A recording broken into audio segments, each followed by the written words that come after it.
You will hear two students discussing a project they have to do as part of a literature course on great books. First, you have some time to look at questions 21 to 25.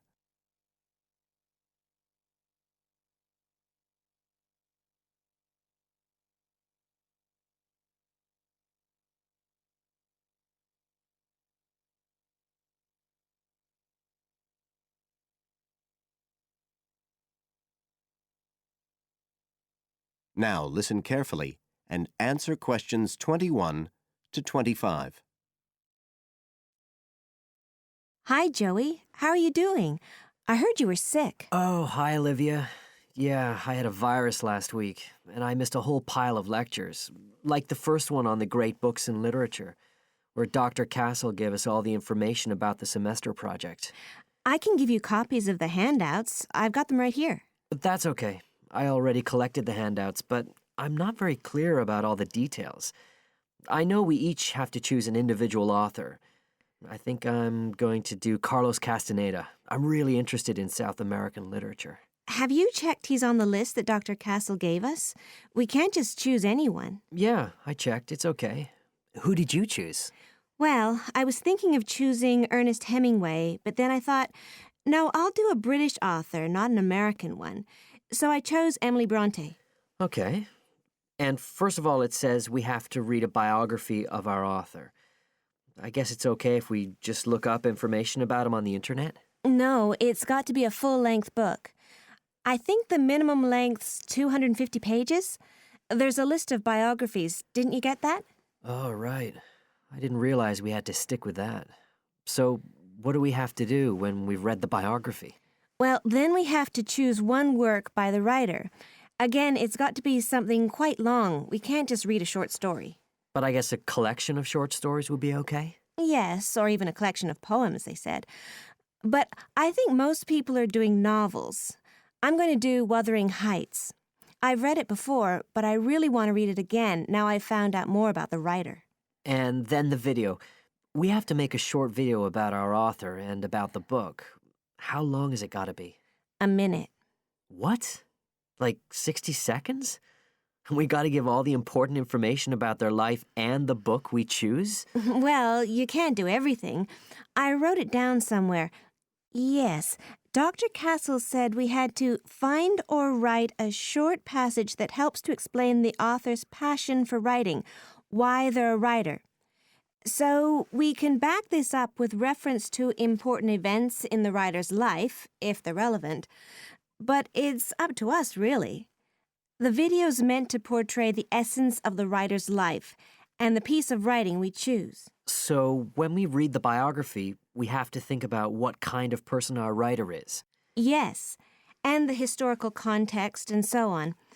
So for my writer, Emily Bronte, the biography gave a really strong impression of the place where she lived and the countryside around. Right. I'm beginning to get the idea. Before you hear the rest of the talk, you have some time to look at questions 26 to 30.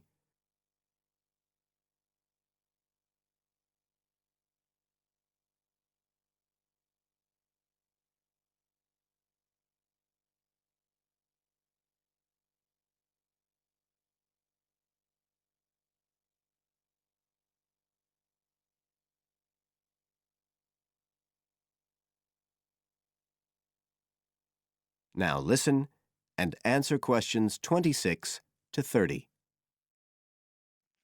Can I check the other requirements with you? Sure. The handout said after we'd read the biography, we had to read the work we'd chosen by our author and choose a passage that's typical in some way, that typifies the author's interests and style.